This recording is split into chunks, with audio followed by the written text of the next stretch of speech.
দেউলিয়া মামলার নিষ্পত্তির সময় কমিয়ে আনতে 2016 সালে আইন চালু করে ভারত, কিন্তু আশানুরূপ সাফল্য আসেনি তাতে।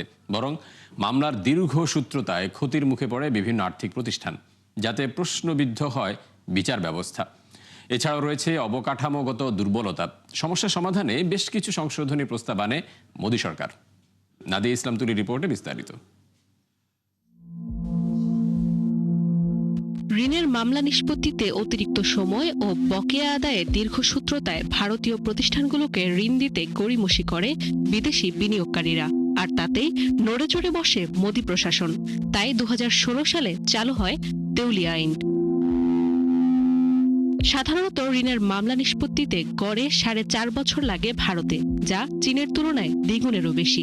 নতুন আইন অনুযায়ী 270 দিনের মধ্যে সমাধান হওয়ার কথা থাকলেও প্রায় 3/4 মামলারই পেরিয়ে যায় সময়সীমা। আর এমন অবস্থায় কোম্পানিগুলোর দেনা আদায় হয় মাত্র 1/3। তথ্য বলছে প্রায় 1 দশক পার হলেও আশার আলো দেখেননি ভুক্তভোগীরা।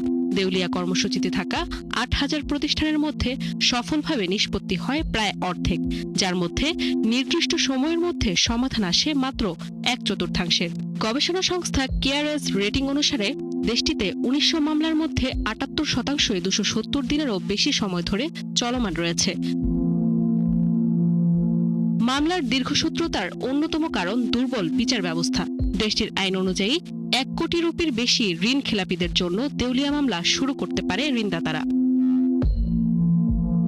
এছাড়া সমালোচনা রয়েছে বিচারকদের নিয়েও। বিশ্লেষকদের দাবি, বিচারকদের বেশিরভাগই অযোগ্য, কেউ কেউ আবার দুর্নীতিগ্রস্ত।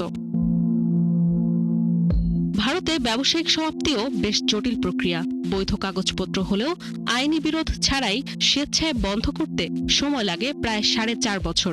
প্রয়োজন হয় 3টি সরকারি ছাড়পত্রের। সমস্যা সমাধানে গেল আগস্টে বেশ কিছু সংশোধনী প্রস্তাব করে ভারত সরকার।